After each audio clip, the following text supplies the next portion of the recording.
Morning students, LBS गलोरा के YouTube channel में आपका हार्दिक स्वागत, अभिनंदन। विद्यार्थियों, हम बात कर रहे हैं भारत के भूगोल की, और भारत के भूगोल में हम बात कर रहे हैं खनिज संसाधन, ऊर्जा खनिज। भारत में ऊर्जा खनिज, ऊर्जा संसाधन जो है उसकी स्थिति, उपयोग एवं संरक्षण की आवश्यकता। नंबर 2 बात करेंगे हम। कल बात किया था लास्ट क्लास में हमने कोयला पर किस तरीके से उसका स्थानिक वितरण, उसकी स्थिति और उसके किन से कौन सी फायदा होता है, भारत के किन क्षेत्रों में वो कोयला पाया जाता है। तो आज हम बात करेंगे भारत में खनिज तेल या उसके पेट्रोलियम पर। खनिज तेल को हम पेट्रोलियम भी कहते हैं, और भारत के यहाँ पर जो ये चीजें लोकेट की हैं उन क्षेत्रों में खनिज तेल या प्राकृतिक गैस की प्रचुरता है, प्रधानता है। इससे इन क्षेत्रों में जैसे कि यहाँ मुंबई का गुजरात का एलिवेटेड है, यहाँ ये वाला, और मुंबई का हाई बेसिन है, बाड़मेर राजस्थान के पश्चिमी राजस्थान जो है उसका बाड़मेर का सांचल क्षेत्र है। इधर पूर्वी राजस्थान, पूर्वी भारत की बात करें तो यहाँ पर उत्तर के मैदान में या कोरोमंडल में जो तट है, कोरोमंडल तट, उस तट पर हमें इन प्राकृतिक गैस या खनिज तेल के भंडार मिलते हैं। बात करते हैं हम सबसे पहले कि भारत में खनिज तेल प्राप्ति क्षेत्र कौन कौन से हैं। भारत में खनिज तेल प्राप्ति क्षेत्र कौन कौन से, पूरे भारत में हम उसकी बात चर्चा करेंगे। उसके बाद बात करेंगे भारत में खनिज तेल के संचित भंडार, किन क्षेत्रों में भारत के खनिज तेल के संचित भंडार विद्यमान है। भारत में खनिज तेल की खोज कहां से हुई, सर्वप्रथम खोज किसने की थी, और उसका रिफ्लेक्शन क्या होता है। भारत में खनिज तेल का उत्पादन, भारत के किन राज्यों में खनिज तेल का उत्पादन होता है। भारत में खनिज तेल का स्थानिक वितरण क्या है। उसके बाद भारत में खनिज संभावित खनिज तेल क्षेत्र कौन से हैं, खनिज तेल शोधनशालाएं कौन सी हैं, और भारत में तेल पाइपलाइनें कौन सी है, उसके बारे में आज विस्तृत चर्चा करेंगे। तो विद्यार्थियों, आप एलबीएस गलोरा का यूट्यूब चैनल लगातार लाइक और सब्सक्राइब और शेयर करते रहिए ताकि ज्ञान में हम अधिक से अधिक सब्सक्राइबर हो सके। बात करते हैं खनिज तेल की।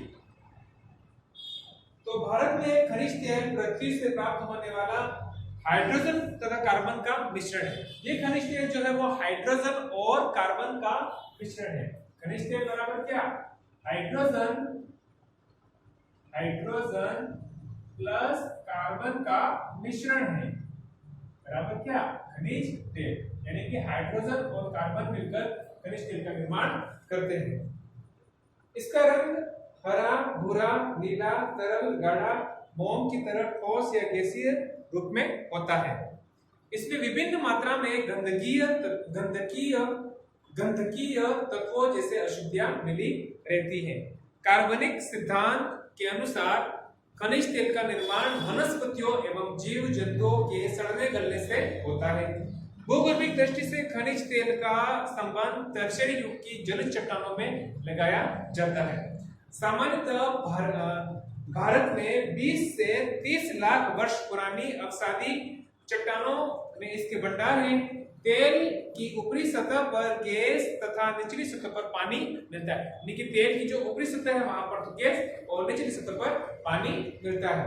ऐसा अनुमान है कि भारत में विश्व के कुल संचित भंडार का मात्र 0.5% उपलब्ध है। अब हम बात करते हैं कि भारत में तेल प्राप्ति के क्षेत्र कौन से हैं। कच्चा पेट्रोलियम लगभग 30 लाख वर्ष पुरानी सागरीय अवसादी शैलों से प्राप्त किया जाता है। भारत में यह टर्शियरी काल की चट्टानों की अपनतियों एवं भ्रंश खंडों में पाया जाता है। यह जल के ऊपर गैस से ढका होता है। भूवैज्ञानिकों के अनुसार इसका निर्माण समुद्री जीवों एवं वनस्पतियों के नीचे दब जाने और दाब तथा ताप के कारण इसमें रासायनिक परिवर्तन होने से लाखों वर्षों के उपरांत होता है। भारत में पेट्रोलियम की संभाव्यता वाली मेसोजोइक और टर्शियरी शिलाओं का 17.3 लाख वर्ग किलोमीटर विस्तृत क्षेत्र है।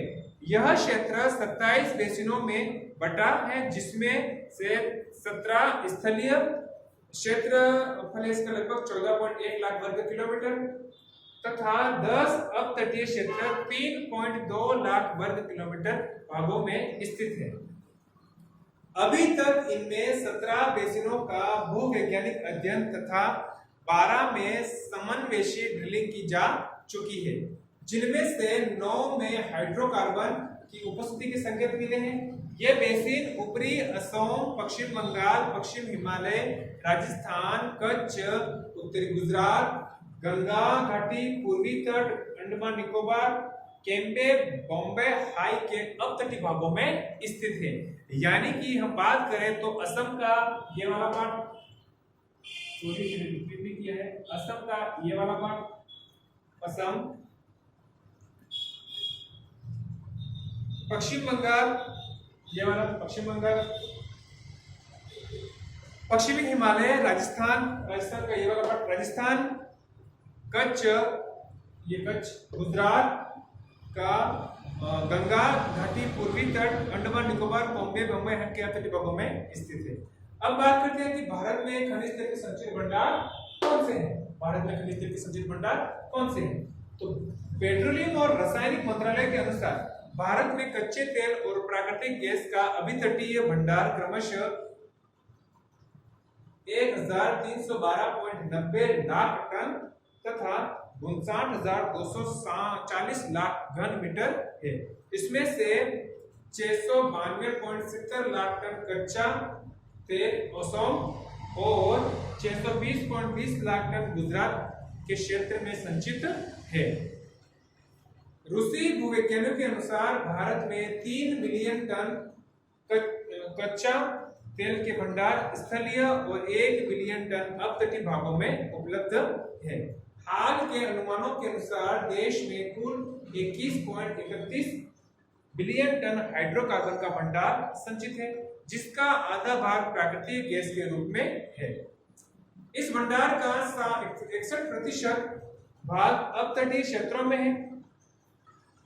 देश के कच्चे तेल के संचित भंडार के 3 प्रमुख क्षेत्र हैं। जम्मू कश्मीर से असम तक हिमालय के समानांतर फैली तराई मेखला, बी गंगा सतलज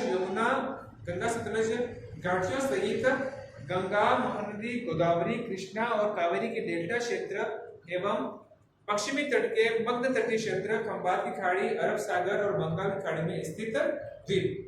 अब भारत में खनिज तेल की खोज की बात करते हैं कि भारत में खनिज तेल की खोज कैसे होती है। भारत में खनिज तेल के बारे में सर्वप्रथम जानकारी 1860 ईस्वी में मार्गेरिटा के समीप Assam railway and trading company द्वारा रेल लाइन डालने के दौरान हुई। नवंबर 1866 में नहर कुंड के पास पहला कुआं खोदा गया जिसमें तेल न प्राप्त हो सका। 26 मार्च 1867 को माकुम के पास कुएं में 3.35 मीटर की गहराई पर तेल प्राप्त हुआ। अगले वर्ष माकुम क्षेत्र में 8 कुएं खोदे गए और 1889 में मार्गेरिटा के निकट एक तेल शोधनशाला लगाई गई। 1889 ईस्वी में डिगबोई के पास, डिगबोई का यहाँ असम में डिगबोई के पास तेल खोजा गया। 1899 में तेल की खोज और खुदाई हेतु असम ऑयल कंपनी की स्थापना हुई। 1915 में बर्मा ऑयल कंपनी ने सुरमा घाटी क्षेत्र में तेल की खोज शुरू की और 1917 में बदरपुर के पास तेल का पता चला। 1921 में बर्मा ऑयल कंपनी ने असम ऑयल कंपनी का अधिग्रहण कर लिया। 1953 तक डिगबोई क्षेत्र तेल देश में कच्चे खनिज तेल का एकमात्र उत्पादक था। डिगबोई रिफाइनरी में प्रति वर्ष 2 लाख टन तेल साफ होता था, जिससे देश की तेल की 5% की मांग पूरी होती थी। अब डिगबोई रिफाइनरी में प्रति वर्ष 2 लाख टन तेल साफ होता था, जिससे देश की तेल में 5% की मांग पूरी होती थी। 1954 में नहरकटिया क्षेत्र से भी तेल का उत्पादन किया जाने लगा। तेल की खोज और उत्पादन हेतु 1955 में भारत सरकार ने तेल एवं प्राकृतिक गैस के निदेशालय का गठन किया, जो 14 अगस्त 1954 को तेल एवं प्राकृतिक गैस आयोग में परिणित कर दिया गया। आयोग ने सोवियत संघ, कनाडा, फ्रांस, अमेरिका और जर्मनी के विशेषज्ञों की मदद से देश के बड़े भाग का भूवैज्ञानिक मानचित्रण प्रारंभ किया।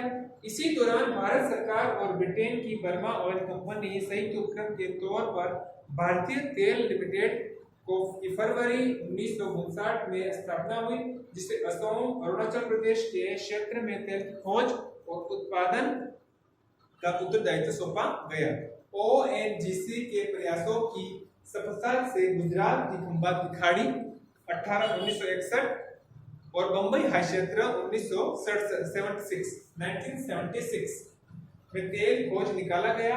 1964 में इंडियन ऑयल कंपनी लिमिटेड से इंडियन रिफाइनरी लिमिटेड को मिलाकर देश में पेट्रोलियम उत्पादों के विपणन हेतु समुचित समन्वय हेतु इंडियन ऑयल कॉर्पोरेशन का गठन किया गया, आईओसी का गठन किया गया।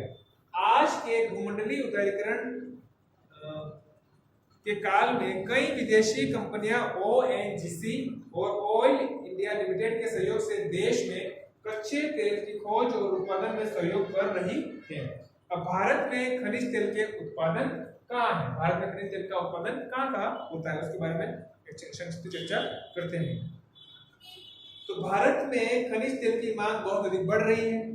आवश्यकता की पूर्ति नहीं होने से तेल विदेशों से आयात करना पड़ रहा है। भारत में खनिज तेल और खपत व आयात का विवरण इस प्रकार है।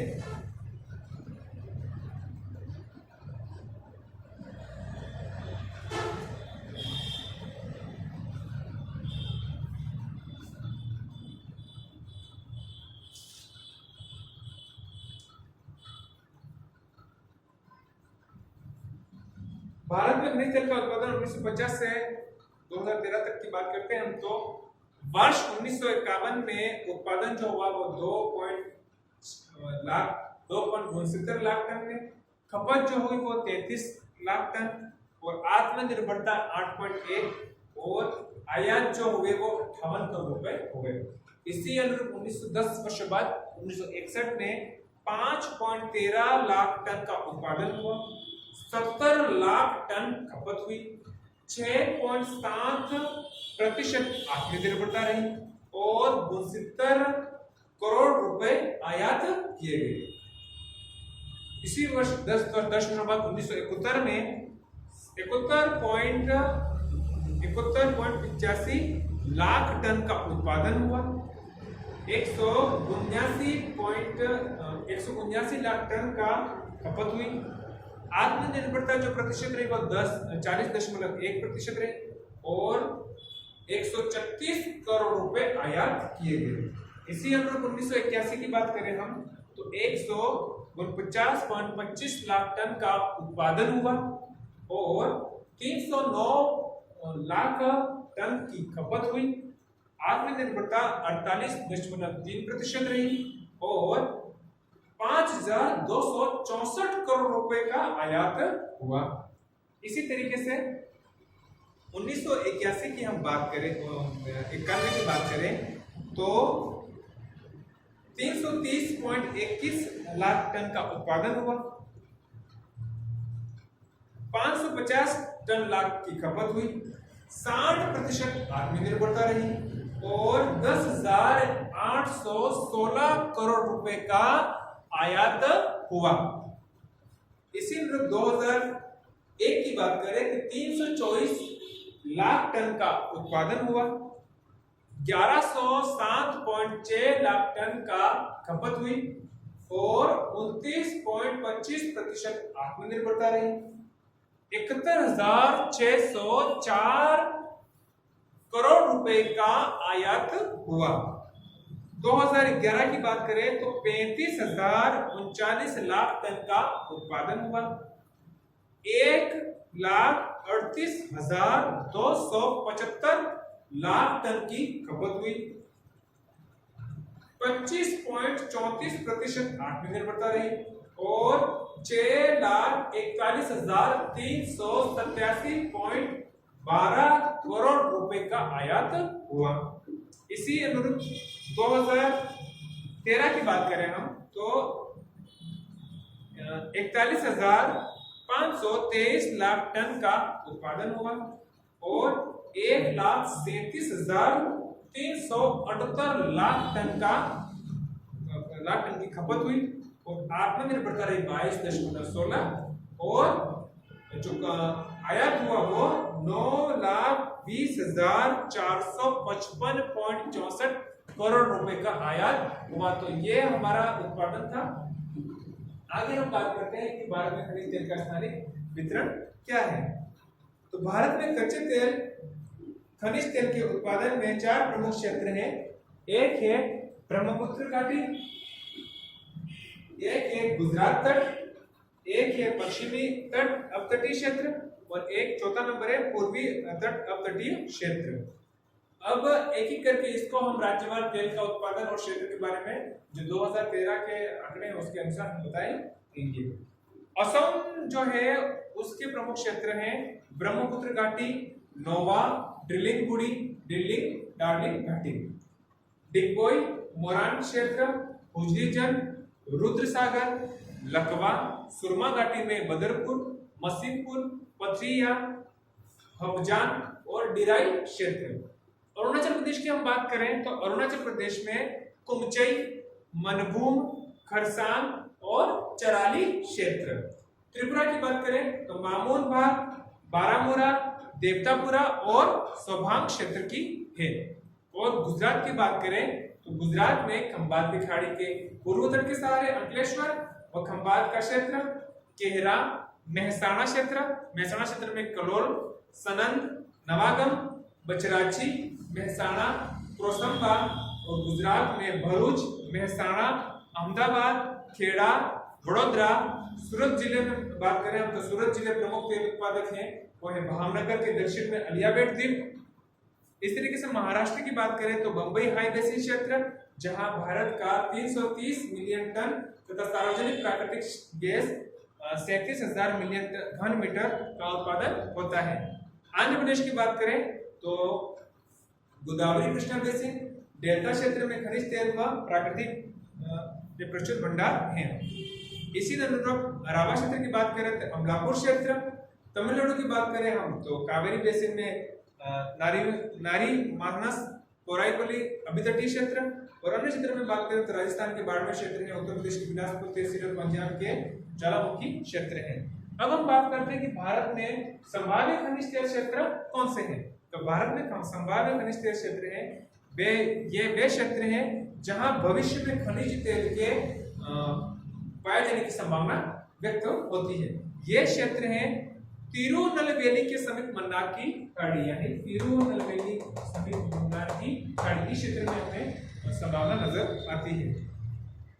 दूसरा है पॉइंट क्लिमेर और जाफना प्रायद्वीप तथा अवंती कराईकुंडी तटों के बीच का अपतटीय क्षेत्र। थर्ड है बंगाल की खाड़ी में 12 डिग्री उत्तर से 16 डिग्री उत्तर और 84 डिग्री ईस्ट से 86 डिग्री ईस्ट के मध्य स्थित अपतटीय गहरा क्षेत्र। चौथा है महानदी गोदावरी, कृष्णा एवं कावेरी नदियों का सागरी डेल्टा क्षेत्र। पांचवा है दक्षिण बंगाल एवं बालेश्वर तट तथा स्ट्रेच ऑफ नो ग्राउंड के बीच का सागरीय क्षेत्र। अगला है राजस्थान का शुष्क क्षेत्र। आठवां है कश्मीर, पंजाब व हरियाणा से पश्चिम उत्तर प्रदेश तक फैली विस्तृत मेखला। अगला है अंडमान द्वीप समूह के पश्चिम का अपतटीय क्षेत्र। अगला है हाल में भारत सरकार ने विश्व प्रतिस्पर्धा को आकर्षित करते हुए नई अन्वेषण लाइसेंस नीति NELP के तहत 48 नए तेल क्षेत्रों को तेल की खोज हेतु खोद रखा है। ये 48 ब्लॉक अपतटीय, अभितटीय, अपतटीय, उथले और गहरे सागरीय क्षेत्रों में अवस्थित हैं। अब हम बात करते हैं खनिज तेल शोधनशालाएं कौन सी हैं। तो खनिज तेल शोधनशालाएं हैं वो प्राकृतिक रूप से खनिज तेल कच्चे रूप में पाया जाता है। इसमें अनेक प्रकार के पदार्थ मिलते रहे हैं, इन्हें तेल से अलग करना पड़ता है। इस कार्य के लिए शोधनशालाओं की स्थापना की गई है। भारत में इस समय 24 तेल शोधनशालाएं हैं जिनमें 21 सार्वजनिक क्षेत्र में और 3 निजी क्षेत्र की हैं। तो कौन कौन सी है वो हम बात करते हैं। एक है गुवाहाटी IOCL, ये है, इसका मुख्यालय असम में है और इसका उत्पादन वर्ष जो रहा है वो 1962 रहा है। बरौनी की बात करते हैं हम तो बरौनी जो है ऑयल IOCL बिहार में है और इसकी उत्पादन वर्ष जो है वो 1964 है। कोयली वडोदरा की बात करें हम तो कोयली वडोदरी IOCL गुजरात में है। हल्दिया की बात करें तो IOCL पश्चिम बंगाल। मथुरा की बात करें तो IOCL उत्तर प्रदेश। डिगबोई की बात करें तो असम 1901। पानीपत की बात करें तो IOCL हरियाणा। बोनाईघाट की बात करें तो IOCL वो भी असम। अब बात करते हैं मुंबई की, तो मुंबई में HPCL है, Hindustan petroleum corporate limited, Maharashtra में 1954 में है। विशाखापट्टनम ये भी HPCL, आंध्र प्रदेश 1957। इस तरीके से कोची BPCL केरल में 1966 में इसका उत्पादन वर्ष। मुंबई की बात करें BPCL ये भी महाराष्ट्र में है। मनाली की बात करें Manali Chennai CPCL Chennai petroleum corporation limited Tamil Nadu में है। नागापट्टनम भी Chennai petroleum corporation limited Tamil Nadu में है। इसका भी 1988-98 में है उत्पादन वर्ष। Numaligarh refinery limited Numaligarh NR ली Haryana 1999। Mangalore refinery and petrochemical limited MRPL Karnataka 1994। Tatipaka refinery ONGC Andhra Pradesh 2001। Bharat petroleum corporation limited Oman तेल company Madhya Pradesh 1966 joint venture Bina. Jamnagar RIL निजी गुजरात 2001। जामनगर RPL निजी Gujarat. SR oil limited Jamnagar निजी Jamnagar. Indian Oil Corporation Limited IOCL Paradip Odisha 2008 से है। Hindustan Mishra Energy Limited Bathinda Punjab 2009। Nagarjuna Oil Corporation Limited NOCL Cuddalore Tamil Nadu 2008। तो ये हमारी प्रमुख तेल शोधन कारखाने भारत में हैं। इसमें हम बात करते हैं तीन जो है। नंबर 1 जामनगर निजी क्षेत्र का तेल शोधन कारखाना है। यह कारखाना एशिया का सबसे बड़ा तेल शोधन कारखाना है। नंबर 2 सबसे बड़े पहले डिगबोई 1901 में तेल शोधन कारखाने की स्थापना हुई थी। डिगबोई असम में सबसे पहले तेल शोधन कारखाने की स्थापना हुई थी। नंबर 3 बात करते हैं मथुरा एवं पानीपत के अलावा अधिकांश कारखाने तेल उत्पादन क्षेत्र के नजदीक स्थित हैं। मथुरा और पानीपत में तेल शोधन कारखाने की स्थापना क्षेत्रीय असमानताओं को दूर करने के उद्देश्य से की गई है। यानी कि मथुरा और पानीपत की जो तेल शोधन कारखाने की स्थापना की गई है तो वो एक दूसरा उद्देश्य की जो क्षेत्रीय असमानता है उस असमानता को दूर करना इसका मुख्य उद्देश्य है। अब लास्ट बात करते हैं भारत में तेल पाइपलाइनें कौन कौन सी है। भारत में प्रमुख तेल पाइपलाइनें कौन कौन सी उसकी बात करते हैं। तो भारत में जो तेल शोधनशालाओं के बाद हम बात करते हैं तेल शोधनशालाओं तक कच्चा तेल पहुंचाने और वहां से पेट्रोलियम उत्पादों की उपभोक्ताओं बाजारों तक ले जाने का कार्य बड़ा खर्चीला और कष्ट साध्य है। यहाँ अंतर्राष्ट्रीय परिवहन में विशाल टैंकर जहाजों का इस्तेमाल होता है। देश के भीतर या प्रादेशिक स्तर पर एकत्रित पाइपलाइनों की व्यवस्था सर्वोपयुक्त पाई गई है। भारत में भी तेल क्षेत्रों में शोधनशालाओं और उपभोक्ता बाजारों से जोड़ने के लिए पाइपलाइनों को जाल विकसित किया गया है। इन पाइपलाइनों से न केवल स्थलीय परिवहन रेल एवं सड़क पर दबाव कम होने की मदद मिली है वरन ये अधिक विश्वसनीय सुरक्षित एवं व्यय साध्य पाई गई है। प्रमुख पाइपलाइनें निम्न प्रकार की हैं। Number 1 Naharkatiya Nunmati Barauni pipeline 1152 kilometre लंबी है। इसमें 9 पंपिंग स्टेशन और कई पूरक पाइपलाइनें हैं। नंबर 1 नुनमती सिलीगुड़ी। नंबर 2 लखवा रुद्रसागर बरौनी 1968। बरौनी हल्दिया 1966। बरौनी कानपुर। नुनमती बोगाईगांव हल्दिया मोरीगांव और राजबंद ये एक पंपिंग पाइपलाइन है और कई पूरक पाइपलाइन है। नंबर 2 सलाया कच्छ। सलाया कहां पर है? कच्छ में। सलाया कोयली मथुरा पाइपलाइन 1075 किलोमीटर लंबी है। Number 3 Mathura Delhi Ambala Jalandhar pipeline 513 kilometre लंबी है। नंबर 4 गुजरात राज्य की पाइपलाइन, गुजरात राज्य की पाइपलाइन बताता हूँ। कलोल साबरमती नवगांव कलोल कोयली कोम्बे धुवारन गैस पाइपलाइन, फिर है अंकलेश्वर उत्तारण गैस पाइपलाइन, फिर है अंकलेश्वर बड़ोदरा गैस पाइपलाइन, फिर है कोयली अहमदाबाद प्रोडक्ट पाइपलाइन। ये गुजरात की पाइपलाइन है। नंबर 5 बंबई हाई मुंबई अंकलेश्वर कोयली पाइपलाइन। फिर अगला है छठा मुंबई पुणे मुंबई मनपाड पाइपलाइन। फिर सातवां है हल्दिया कोलकाता पाइपलाइन। फिर है आठवां हजीरा बीजापुर जगदीशपुर गैस पाइपलाइन, सबसे बड़ी, भारत की सबसे बड़ी गैस पाइपलाइन हजीरा बीजापुर और Jagdishpur HBJ।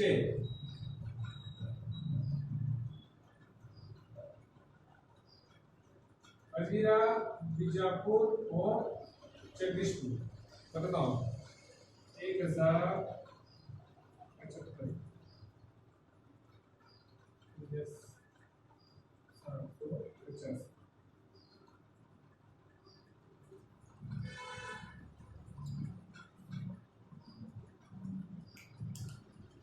Hazira Bijapur Jagdishpur HBJ gas pipeline 1750 kilometre लंबी है। अगली है 9वीं कंडला बठिंडा पाइपलाइन, ये है 1331 किलोमीटर। और लास्ट है Chennai Trichy Madurai pipeline oil IOC द्वारा प्रमाणित और 683 किलोमीटर इसकी लंबाई है। तो ये जो HBJ पाइपलाइन है वो भारत की सबसे लंबी गैस पाइपलाइन है। हजीरा कहाँ? सूरत, अपने सूरत यहाँ गुजरात में, बीजापुर मध्य प्रदेश और जो जगदीशपुर है वो यूपी में। तो तीनों की गैस पाइपलाइन है और इसकी जो विशेषता है वो ये है कि ये सबसे बड़ी गैस पाइपलाइन है और यहाँ भारत की आर्थिक गतिविधि में, भारत की आर्थिक डेवलपमेंट में, GDP में इसका महत्वपूर्ण योगदान है। इस वजह से ये पाइपलाइन जो है सबसे महत्वपूर्ण साबित होती है। तो गैस पाइपलाइन के बारे में आज, खनिज तेल के बारे में हम आज इतना अध्ययन करेंगे। विद्यार्थियों अगली क्लास में भी हम निश्चित रूप से आगे और अध्ययन करेंगे। आप इस तरीके से LBS परिवार से जुड़े रहें। LBS परिवार की LBS द्वारा यूट्यूब चैनल उसको लाइक सब्सक्राइब करें और अधिक से अधिक शेयर करें और आप सकारात्मक ऊर्जा के साथ हमारे कक्षा सा मैसेज लेके जाइए। आपने LBS द्वारा यूट्यूब चैनल देखा, लाइक किया, सब्सक्राइब किया, इसके लिए आपको अधिक बहुत बहुत धन्यवाद। हृदय की तरफ से मैं आभार व्यक्त करता हूँ। आपका दिन शुभ रहे।